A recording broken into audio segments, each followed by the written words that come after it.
Donc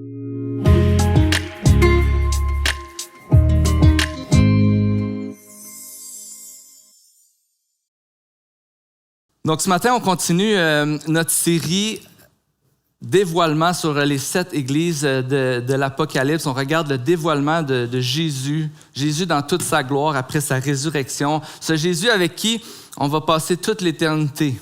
Ce Jésus qui s'adresse à 7 églises et comme on voit depuis le début, mais ces 7 églises représentent toutes les églises. Donc Jésus qui s'adresse aussi à nous. Et je voulais vous poser une question ce matin. Qui aime le camping? Ah ouais, on peut lever la main. Là. Qui aime le camping? Il y en a-tu? Oui, glamping. Ça, c'est une nouvelle option pour aimer le camping. Je ne vous demanderai pas, mais je suis sûr qu'il y en a qui n'aiment pas le camping, n'est-ce pas? Amen. Moi, je dois vous dire, j'aime vraiment beaucoup le camping, puis je comprends toujours pas pourquoi, parce qu'à chaque fois que je vais en camping, je dors pas, j'ai mal au dos, j'ai souvent froid, parce que cet été, il a fait chaud, sauf la fois que j'étais allé en camping. Mais j'aime vraiment beaucoup le camping, puis une des choses que j'aime le plus en camping, c'est faire un feu. Kevin, mon ami, pense que je vais parler de lui. J'avais pas planifié ça, Kevin, mais là, je t'ai entendu rire. Non, mais cet été, je suis allé en camping avec mon ami Kevin, puis sa famille, puis nos familles, on est allés faire du camping. Puis qu'est-ce qu'on a fait? On a acheté du bois, puis on a brûlé du bois toute la fin de semaine. C'est vraiment le fun, comme... Quand tu fais un feu en camping, tu peux juste regarder le feu brûler, tu peux faire ton café sur le feu. Kevin, il nous a concocté des plats incroyables juste sur le feu pendant toute la fin de semaine. C'est vraiment le fun. Quand on vient de camping, là, si on ne sent pas le brûler, quand on rentre à la maison, on n'a pas eu une bonne fin de semaine en camping. Puis une des choses que j'aime vraiment faire, puis là, je vous interdis de me juger pour ça, parce que je le sais qu'avant d'aller me coucher, je suis supposé de fermer mon feu avec un seau d'eau, mais on ne fait pas tout le temps ça, OK? Puis une des choses que j'aime vraiment faire, c'est me lever le matin puis aller trouver la petite braise qui reste dans le feu. Parce que s'il reste une petite braise, tu peux repartir ton feu avec pratiquement rien. Bon, j'ai des amis qui ont du souffle incroyable, là, on dirait des ventilateurs, là.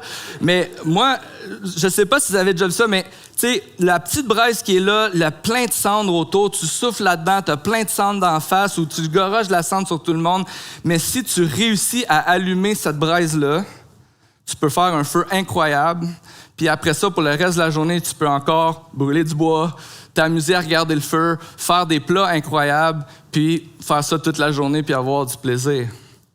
Et ce matin, pourquoi je vous parle de ça, c'est que ce matin, on va regarder une église ensemble, et probablement des 7 églises qu'on va voir, c'est l'église où Jésus a été le plus sévère avec elle. Et il va la décrire un peu comme morte, ou en tout cas, presque morte. Mais ce qu'on va voir ensemble, c'est que même si on est presque mort, ou même si on est à un endroit dans notre vie où on se sent loin de Dieu, où on sent pas la présence de Dieu, où on sent pas cette vie de Dieu qui est en nous, comme peut-être tu l'as déjà senti à un autre moment donné dans ta vie, eh bien, Jésus nous donne cet encouragement-là, puis il nous montre la possibilité de faire ravivre le feu qui est en nous, de rallumer ce feu-là. Tout ce que ça prend, c'est une petite braise qui est presque éteinte. Puis si cette petite braise-là, elle est là, ceux à qui Jésus s'adresse est en train de dire, on peut repartir le feu ensemble puis continuer à faire plein de belles choses. Donc on va voir ce matin que oui, c'est une église où le message est dur. On va voir ce matin où l'avertissement, elle est peut-être difficile à entendre, mais en même temps, pleine de grâce, pleine d'espoir, pleine de la force et de la puissance de Jésus qui veut se révéler à nous. Et on va regarder ce matin ensemble l'église de Sardes, mais juste avant, on va aller dans la prière. Seigneur Jésus, on te prie ce matin que tu puisses vraiment toucher nos cœurs, que tu puisses t'adresser à nous là où on est, Seigneur. Seigneur, dans cette église, je suis persuadé que quand on parle de ce feu, de ce tison, on est à différents endroits. mais à tous ceux qui sont ici. Moi, le premier, tu parles à nos cœurs et tu nous appelles à ravivre le feu qui est en nous. Et si tu nous le dis, c'est parce que tu peux le faire et c'est parce que tu veux le faire. Et on te prie ce matin que ce message puisse être pour nous un encouragement, une joie de voir ton œuvre dans nos vies. Parle à nos cœurs, Seigneur. Amen. Donc, on va lire ensemble Apocalypse chapitre 3, les 6 premiers versets. Écrit à l'ange de l'église de Sardes. Voici ce que dit celui qui a les 7 esprits de Dieu et les 7 étoiles. Je connais tes œuvres. Je sais que tu passes pour être vivant, mais tu es mort. Sois vigilant et affermis le reste qui est sur le point de mourir, car je n'ai pas trouvé tes œuvres parfaites devant mon Dieu. Rappelle-toi donc comment tu as accepté et entendu la parole. Garde-la et repens-toi. Si tu ne restes pas vigilant, je viendrai comme un voleur, sans que tu saches à quelle heure je viendrai te surprendre. Cependant, tu as à Sardes quelques personnes qui n'ont pas souillé leurs vêtements. Elles marcheront avec moi en vêtements blancs parce qu'elles en sont dignes. Le vainqueur sera habillé de vêtements blancs et j'effacerai son nom du livre de vie et je le reconnaîtrai. Je n'effacerai pas son nom du livre de vie et je le reconnaîtrai devant mon Père et devant ses anges. Que celui qui a des oreilles écoute ce que l'Esprit dit aux églises. Donc ici, Jésus s'adresse à l'église de Sardes. Et ce qui est vraiment utile pour nous depuis le début, c'est de se poser la question, mais qui est cette église? D'où vient cette église? Où est-ce qu'elle habite, cette église? Parce qu'une chose qu'on voit, c'est que les églises qui sont nommées, à qui Jean s'adresse dans l'Apocalypse, bien, comme nous d'ailleurs, sont certainement influencées par les mouvements de leur culture, par ce qui se passe là où ils habitent. Et Sardes, c'était une capitale, la capitale de l'Empire lydien. Et c'était une ville qui était prospère. En fait, Sardes, c'était une ville qui était perchée au haut d'un sommet d'une falaise. Et puis, on parlait de cette ville-là comme une ville qui était pratiquement imprenable. Quand il y avait des guerres, quand il y avait des conflits, bien, Sardes était reconnue pour sa sécurité, pour ses remparts, puis des remparts naturels que c'était, on disait, impossible à pénétrer. Sardes, c'était une ville qui était pleine de richesses parce que là, dans la ville, il y avait une rivière et dans cette rivière-là, il y avait de l'or. Il y avait toutes sortes d'histoires concernant l'or de cette ville. Et une de ces histoires-là, c'est que quand Midas était tanné de tout toucher pour que tout se transforme en or, eh bien, il est allé à cette rivière et il aurait juste lavé ses mains et laissé l'or dans la rivière. Et puis, à une époque, il y a un roi qui en a profité. Il a bâti une grande ville, et une ville qui pensait même pouvoir conquérir plusieurs territoires. Mais Sardes était une ville qui vivait dans la sécurité, dans le confort et dans la prospérité.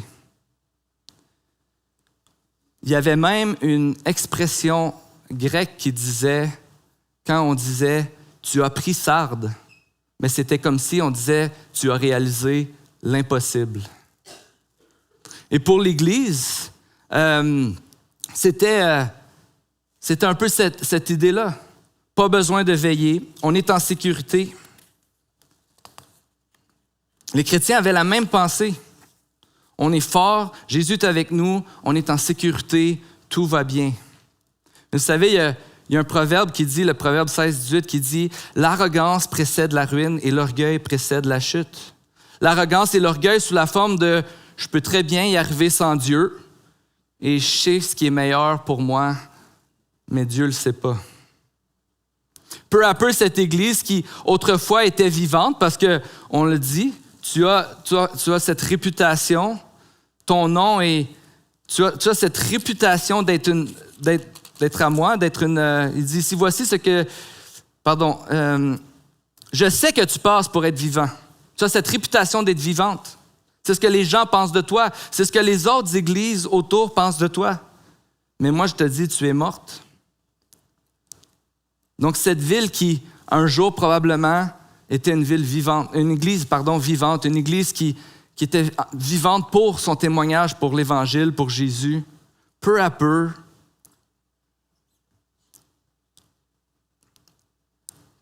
a commencé à mettre plus d'importance dans son confort, sa sécurité et ses biens. Et c'est ce qui a mené l'Église et la plupart des gens dans cette Église-là à participer à des cultes idolâtres de sa culture. Ça a été mentionné pour d'autres églises dans d'autres messages, mais à cette époque-là, on faisait des sacrifices à des dieux pour que ces dieux-là puissent nous bénir selon ce qu'ils étaient reconnus pour faire. Par exemple, à Sardes, la déesse Artémis était très importante et très présente dans le culte que les gens faisaient. Pourquoi? Parce qu'Artémis, entre autres, était connue pour être la déesse qui offrait la protection à la ville et à ses habitants. Une valeur qui était vraiment importante pour la ville et ses habitants, la protection, la sécurité. Une protection qui offrait prospérité, confort et sécurité. Et ce qu'on voit, c'est que les chrétiens de la ville de Sardes, contrairement à d'autres églises, bien eux, ils ont décidé d'offrir ces cultes-là aux différents dieux et à se soumettre à l'idolâtrie de d'autres dieux. Pour un chrétien de la ville de Sardes, il y avait un choix à faire, de se soumettre à Jésus et partager le message que ce n'est pas Artémis qui peut nous offrir la sécurité et le confort, mais plutôt Jésus. C'est Jésus qui offre cette réalité comme personne d'autre peut le faire et Jésus va le faire pour toujours. Il y avait le choix de partager ce message-là ou bien d'écouter la voix de sa culture et dire « Non, je crois qu'Artémis est meilleur pour m'offrir ça. » Et on l'a vu dans cette série que quand on dit que Jésus est meilleur, c'est pas parce que ce qui va suivre, c'est l'absence de défi ou l'absence de confort ou l'absence même de sécurité de façon momentanée. C'est d'ailleurs la réalité de l'Église de Smyrne qui, eux, ont cru que malgré les difficultés du moment, ce que Jésus offre est meilleur que ce que le monde nous offre. Et en plus, ça va durer pour l'éternité. Pour nous, l'idolâtrie, ça ne se présente pas sous la forme d'une déesse à qui on va offrir des sacrifices. Mais on peut définir l'idolâtrie comme ça. L'idolâtrie consiste à toute personne, toute chose ou valeur qui prenne une place ultime dans notre vie pour nous donner de la joie, un sens, une identité ou de l'espoir.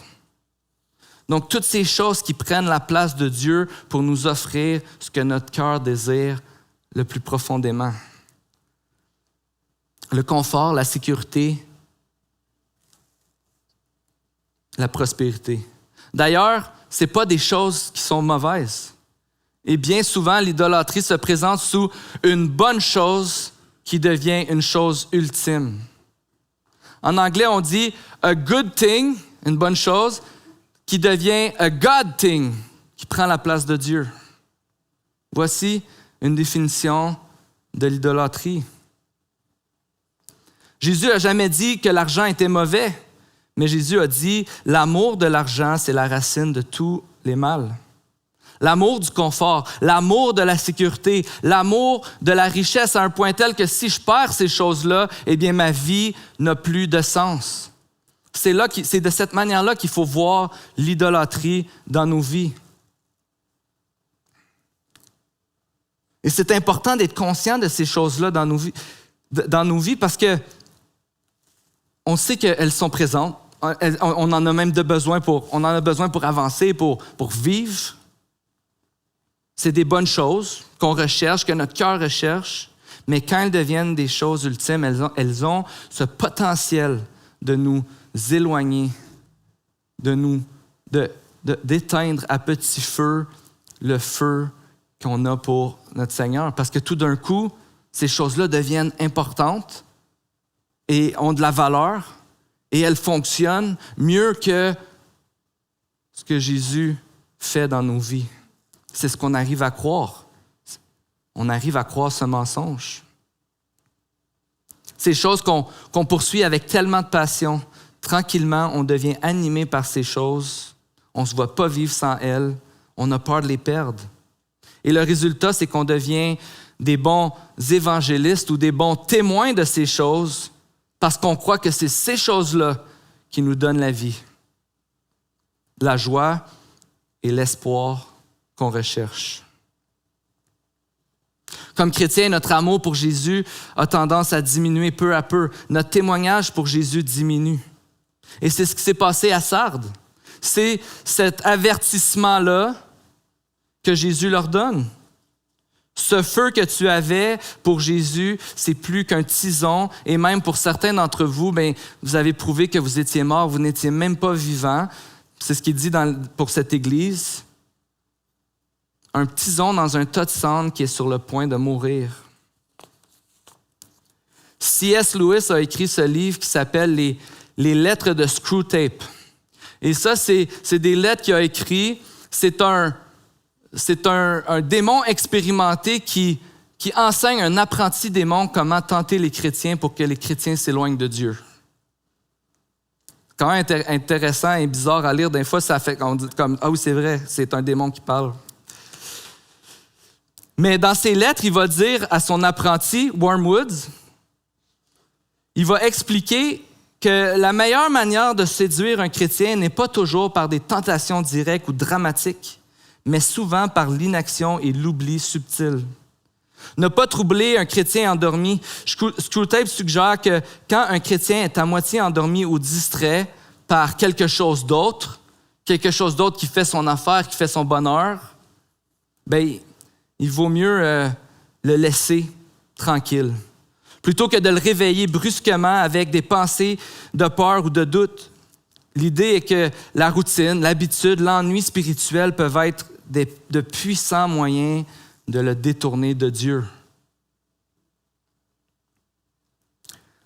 Screwtape dit que cette technique s'appelle l'exploitation de l'indifférence. Des petites distractions, la passivité, des préoccupations mondaines sont des armes plus efficaces que des attaques directes. Un chrétien qui ne combat pas activement le mal en lui et autour de lui s'use spirituellement sans s'en rendre compte.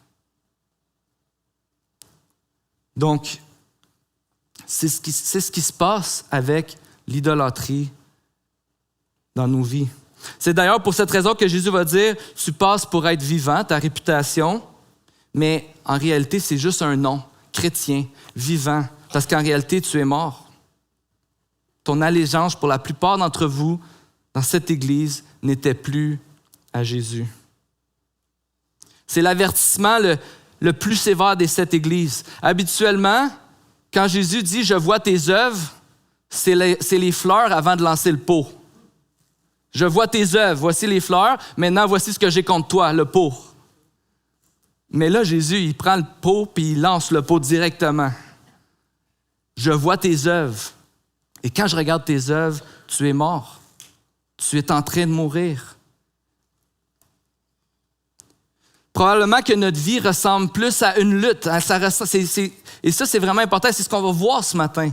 Une lutte constante dans nos vies entre nous attacher à Dieu, croire que Dieu est bon, croire que Dieu est meilleur que quelque chose d'autre, se lever le matin et se rendre compte que, OK, je mets trop d'importance dans telle chose, dans la sécurité, je mets trop d'importance dans ma prospérité.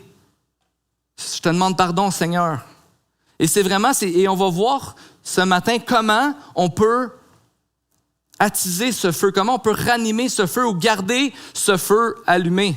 Parce que quand je vais en camping, je ne passe pas mon temps à souffler sur un tison. On va alimenter le feu. On va aller chercher du bois. Parfois, on va payer le bois trop cher du terrain de camping. Puis d'autres fois, on va aller dans le bois, on va s'amuser, on va ramasser des branches, puis on va l'alimenter. Mais par contre, c'est important ce matin d'évaluer notre cœur et de regarder, mais où est-ce que j'en suis? Et quand il y a des avertissements comme ça qui sont sévères dans nos vies, ce qui est vraiment intéressant, c'est que Dieu ne nous laisse jamais juste là.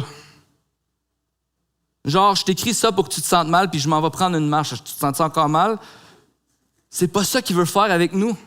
Au contraire, c'est un avertissement pour qu'on ne reste pas là, pour qu'on puisse se réveiller ou qu'on puisse alimenter ce feu. L'Église était sur le point de mourir et comme on voit depuis le début, Jésus va se présenter à cette Église, à chaque Église, il se présente d'une manière personnelle et directe et il leur dit ce qu'ils ont besoin. Il leur révèle, il leur dévoile une partie de son caractère qu'ils ont besoin pour le problème qu'ils vivent. Ici, il dit, Sardes, tu es sur le point de mourir. Il va leur dire, ça tombe bien parce que je suis celui qui a les 7 esprits de Dieu et les 7 étoiles. On a vu que les 7 esprits représentent l'œuvre de l'esprit dans la vie des églises. Dans l'Apocalypse, ici, quand il parle des 7 esprits aux 7 églises, il n'est pas en train de dire qu'il y a 7 esprits, mais au contraire, c'est que l'Esprit de Dieu est en train d'agir dans la vie de chaque église, comme d'ailleurs l'Esprit agit dans la vie de notre Église et dans la vie de chaque croyant dans l'Église. L'Esprit de Dieu qui agit. Et il va dire aussi les 7 étoiles. Et dans Apocalypse 1, c'était les 7 étoiles que Jésus tenait dans sa main. Les 7 étoiles sont les anges des 7 églises. Cette image représente le fait que Jésus est au contrôle. Quand il dit « je tiens quelque chose dans ma main », Jésus est au contrôle sur les églises et il prend soin des églises. Les anges sont en quelque sorte les représentants célestes de chaque église. À travers eux, Jésus prend soin de son église et communique son message à son église. C'est cette connexion, c'est Jésus qui dit « par la puissance de l'Esprit et par ma présence et mon soin envers vous, vous pouvez ranimer le feu. » Jésus prend soin de nous, il le fait puissamment par son esprit qui agit en nous. Dans Zacharie 4, 1-6, et si vous avez entendu l'introduction de cette série, on voit que dans le livre de l'Apocalypse, il y a plusieurs citations ou allusions à l'Ancien Testament. Et ici, c'en est une, et je vais vous lire des extraits de Zacharie 4, 1-6. Il me dit, « Que vois-tu? » Je répondis, « Je regarde et voici, il y a un chandelier tout en or, qui représente les églises ici dans l'Apocalypse, avec un vase à son sommet et 7 lampes au-dessus, et 7 conduits pour les lampes qui sont au sommet du chandelier. » Alors il reprit et me dit, « Voici la parole de l'Éternel à Zorobabel. Ce n'est ni par la puissance, ni par la force, mais par mon esprit, dit l'Éternel des armées. » Et ce qu'il est en train de dire, c'est si le chandelier brûle, c'est à cause de l'esprit. C'est l'esprit qui fait brûler le chandelier. Et ici, dans l'Apocalypse, ce qu'il est en train de dire, c'est que si les églises sont vivantes, c'est seulement à cause de la puissance de l'esprit. Donc, les commandements de Dieu, les avertissements sévères peuvent être difficiles à recevoir, mais ce qui est vraiment une parole d'espoir pour nous, c'est que quand Jésus nous donne un avertissement sous la forme d'un commandement, il veut que tu saches, je te donne ce que je t'ordonne. Si je t'appelle à être vivant, si je t'appelle à te réveiller, à veiller, à revenir à moi, c'est parce que j'ai la puissance et je te donne cette puissance d'obéir à ce commandement. J'ai tout fait pour que tu puisses m'obéir. Jésus lance ce commandement, cet avertissement, ravive le feu, sinon il va s'éteindre. Mais il dit, je te donne ce que je t'ordonne. Tu n'es pas toute seule. C'est l'Esprit de Dieu qui fait brûler le feu en nous. C'est l'Esprit par sa puissance qui donne la vie. Même le même Esprit qui a ressuscité Jésus d'entre les morts. Jésus était mort et l'Esprit l'a ramené à la vie. L'Esprit qui garde son Église, qui lui donne la force de garder son témoignage pour Jésus, c'est cet Esprit qui a ramené Jésus à la vie. Oui, le problème de l'Église de Sardes, c'était le résultat de se tourner vers les idoles. Elle a perdu son témoignage, ou elle était du moins en train de perdre son témoignage. Elle ne parlait plus de Jésus. Elle n'était plus passionnée par Jésus. Mais ce que Jésus nous dit, c'est que l'Église de Jésus est poussée par la puissance de Jésus et par la présence de Jésus à rester attachée à lui et à témoigner de son œuvre partout où elle est. Donc Jésus s'adresse à une Église qui ne va pas bien, mais il est en train de dire « Je n'abandonnerai jamais mon Église ».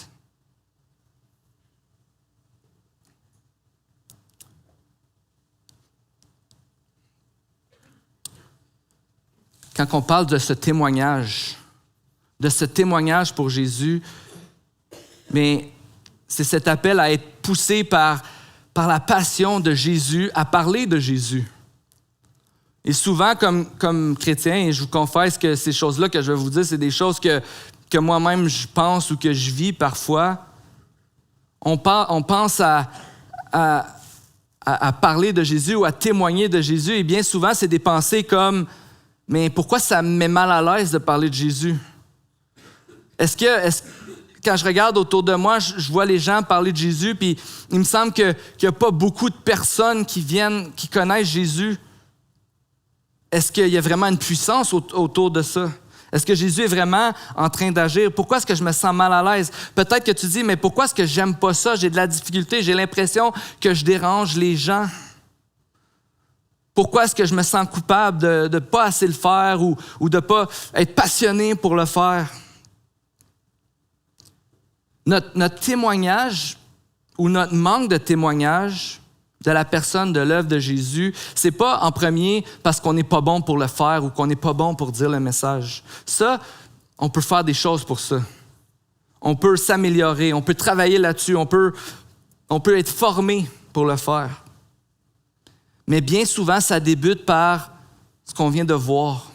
Un manque de cultiver l'amour de Jésus dans nos vies, de cultiver, de rester attaché à Jésus. Et souvent, un manque de témoignage manque que quelque chose d'autre prend une place plus importante dans mon cœur. Donc, avant de témoigner de son amour, on a besoin de parler de la repentance, de se tourner vers Jésus, de se détourner du mal ou de se détourner de ce qui nous a détournés de Dieu et de nous retourner vers Jésus, de le chercher de tout notre cœur et de faire de lui notre joie, notre espoir, notre sécurité. Jésus désire que tu sois tout à lui, que ton cœur soit tout entier à lui, puis il sait qu'on vit dans un monde où on est divisé, où on est mis à l'épreuve, où ça va nous arriver de nous poser des questions, de douter, mais il nous dit, et il dit à cette Église, comment faire pour garder nos cœurs attachés à lui, comment faire pour alimenter le feu, ou comment faire pour repartir ce petit tison-là, pour repartir un feu. Jésus nous le dit ici dans sa parole. On va lire au verset 2 et 3. On dit « Sois vigilant et affermis le reste qui est sur le point de mourir. » C'est cet avertissement-là. « Car je n'ai pas trouvé tes œuvres parfaites devant Dieu. » Mais là, il va leur dire comment on peut être vigilant, comment on peut garder le feu allumé. « Rappelle-toi donc comment tu as accepté et entendu la parole. Garde-la et repens-toi. Si tu ne restes pas vigilant, je viendrai comme un voleur, sans que tu saches à quelle heure je viendrai te surprendre. » Jésus va nous dire 3 choses ici pour garder le feu, pour rester attaché. Rappelle-toi, obéis et repens-toi. Rappelle-toi comment tu étais quand tu as reçu sa parole, quand tu as reconnu que tu étais mort, mais que tu pouvais vivre parce qu'il a donné sa vie pour toi. Rappelle-toi comment tu as goûté à son amour, quand tu as réalisé que sur la croix, il a vécu la mort qu'il ne méritait pas, pour te donner la vie que tu ne méritais pas à cause de tes péchés. Rappelle-toi cette œuvre qui t'a fait passer de la mort à la vie. Rappelle-toi l'œuvre puissante de Jésus dans ta vie à tous les jours, dans les moments de doute, dans les moments de lutte, dans les moments où est-ce que tu reconnais que tu mets trop d'importance sur quelque chose, mais ça commence où? Me tourner vers Jésus, mais ça commence par « rappelle-toi ». Rappelle-toi ce que Jésus a fait pour toi. Rappelle-toi comment tu étais rempli de ce désir de le faire connaître et animé par l'Esprit pour être courageux. Ce rappel constant nous montre que Jésus peut transformer ce qui est mort en vie. Tu l'as fait. Tu l'as fait avec moi. Tu l'as fait avec telle personne. Tu l'as fait cette fois-là quand que j'ai partagé l'Évangile. Rappelle-toi. Rappelle-toi et obéis. Si Jésus est ton serviteur, si tu te rappelles comment bon il a été envers toi, qu'il est ton maître, reste attaché à sa parole. Garde sa parole, obéis à sa parole, animé par son esprit. Peut-être que pour toi, cette obéissance se présente sous la forme de « j'ai besoin d'être plus doux envers mes enfants. J'ai besoin d'être honnête dans mes finances parce que je fais confiance que Dieu va prendre soin de moi. J'ai besoin d'avoir une bonne attitude au bureau avec ceux qui sont plus difficiles parce que je sais que Dieu va prendre soin de moi, va prendre soin de l'injustice que je vis. Peut-être que j'ai besoin d'arrêter la médisance. Peut-être que j'ai besoin de reconnaître mes limites et de savoir quand vient le temps de me reposer parce que je ne suis pas Dieu. L'obéissance, c'est pas juste de faire ces choses, mais c'est de les faire parce que je crois que Jésus m'aime. Parce que je crois que Jésus est bon et que Jésus a ce qu'il y a de mieux pour moi.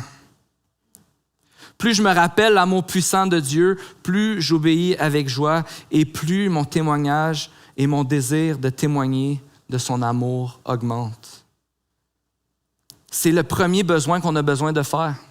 On peut parler d'évangélisation ou de témoigner de l'amour de Jésus toute la journée, mais on a besoin de savoir, est-ce que cet évangile touche mon cœur présentement? Est-ce que cet évangile est en train de me faire grandir et de me rapprocher de Jésus à un point tel que cet amour de Jésus qui déborde en moi, déborde de moi puis pour que je puisse le partager aux autres? Mais Jésus nous dit, rappelle-toi, obéis, puis repens-toi. Quand tu réalises que tu n'es pas en train d'obéir, quand tu réalises que son amour pour toi n'était pas suffisant puis tu es allé voir ailleurs, quand tu réalises que tu es à un moment dans ta vie où est-ce que peut-être que tu ressembles plus à un tison qu'à un feu vibrant, repens-toi. Jésus est toujours disponible pour nous prendre là où on est. Jésus est disponible ce matin pour te prendre là dans ta situation pour que tu puisses te repentir et te tourner vers lui à nouveau et lui faire confiance. Maintenant, si on fait ça toute notre vie, c'est 3 choses. Se rappeler, chercher à lui obéir évidemment, et nous repentir quand on n'obéit pas. Quand je ne vis pas selon ce que Dieu a fait pour moi, je me repens. Tu vas garder ton témoignage.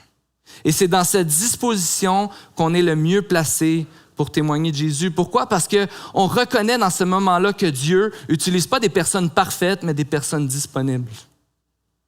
Parce que oui, je peux avoir peur ou me sentir peu équipé ou je peux me poser des questions sur la puissance que mon message va avoir. Mais quand je goûte à la grâce et à l'amour infini de Jésus, quand je me rappelle tout ce qu'il a fait pour moi, c'est dans ces moments-là qu'on est disponible pour apprendre et prendre des risques. Et Dieu n'utilise pas des personnes parfaites, mais il utilise des personnes disponibles. Quelqu'un qui est juste là pour être capable de témoigner comment Dieu était bon envers nous, comment Dieu est en train de changer nos cœurs. Puis des fois, ça va se traduire sur je vais aller demander pardon à quelqu'un parce que j'ai manqué d'amour ou j'ai pas obéi à Dieu, puis ça l'a fait que j'ai péché contre quelqu'un, je vais aller lui demander pardon et je vais lui dire pourquoi je lui demande pardon. On reconnaît que quand on se rappelle, quand on obéit, quand on se repent, on reconnaît que la conversion, c'est un miracle. Donc, quand je me rappelle ce qu'il a fait dans ma vie puis que je me rappelle que c'est un miracle, eh bien, je me rappelle que c'est pas par mes propres forces ou c'est pas par mon éloquence que je vais convaincre les gens, mais c'est par la puissance de Jésus. Et c'est à ce moment-là qu'on apprend aussi à aimer les autres comme Jésus nous a aimés. C'est un débordement de l'amour de Jésus qui est en nous. Et oui, on peut aller chercher de la formation parce qu'on veut s'améliorer. Mais c'est tout d'abord un constat que témoigner de l'amour de Jésus, c'est tout d'abord goûter à son amour. Donc, pour raviver le feu que Jésus a mis en toi, tu as la puissance de Jésus. Tu peux répondre à son appel et tu peux t'accrocher à la promesse de recevoir la plus grande bénédiction qui est possible de recevoir.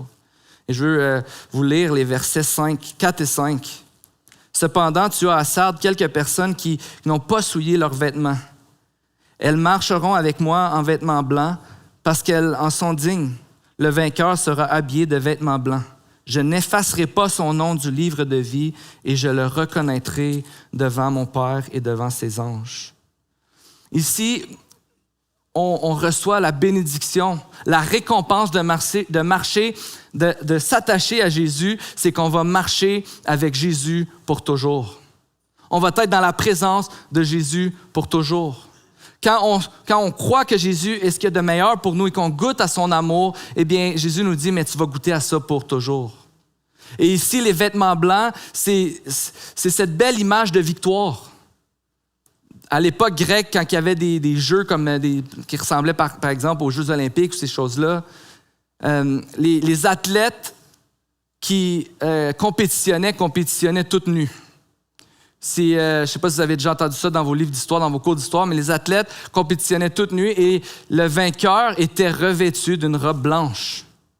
Et quand il se promenait avec sa robe blanche, une fois avoir terminé sa compétition, eh bien, il marchait en vainqueur et les gens reconnaissaient qu'il avait gagné. Et ce que Jean nous dit ici, c'est que voici ta récompense, c'est que tu vas marcher pour toujours en vainqueur avec Jésus. Et je ne vais jamais t'effacer du livre de la vie. Et c'est vraiment important de dire ici que souvent on utilise des passages comme celui-ci pour dire, peut-être que tu peux perdre ton salut. Peut-être qu'un jour, tu étais chrétien, puis une autre journée, tu n'es plus chrétienne. Puis, regarde, tu vois ici, il va peut-être enlever ton nom du livre de la vie. Mais c'est vraiment important de mentionner que cette lettre à cette église et à toutes les églises et dans l'Apocalypse, quand Jean va faire ces exhortations-là, il s'adresse toujours aux chrétiens.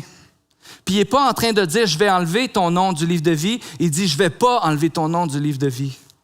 C'est la différence entre perdre notre salut et cet encouragement-là à persévérer dans la foi. Puis c'est ce qu'il est en train de dire. Voici à l'église de Sardes ceux qui persévèrent et ceux qui n'ont pas persévéré. C'est cette démonstration-là que tu étais réellement un enfant de Dieu ou non. Mais par contre, il n'est pas en train de dire à un enfant de Dieu, continue, tu risques de perdre ton salut. Non, c'est un encouragement à la positive. En fait, il le fait à la négative. Il dit, je ne vais pas retirer ton nom, mais il parle aux chrétiens ici. Et c'est pour nous un encouragement à persévérer avec cette foi que la puissance de Dieu agit en moi, puis il n'y a rien qui peut m'enlever de la main de Dieu. Cet encouragement-là que je sais que Jésus, qui vient de me dire, je suis avec toi, est avec toi.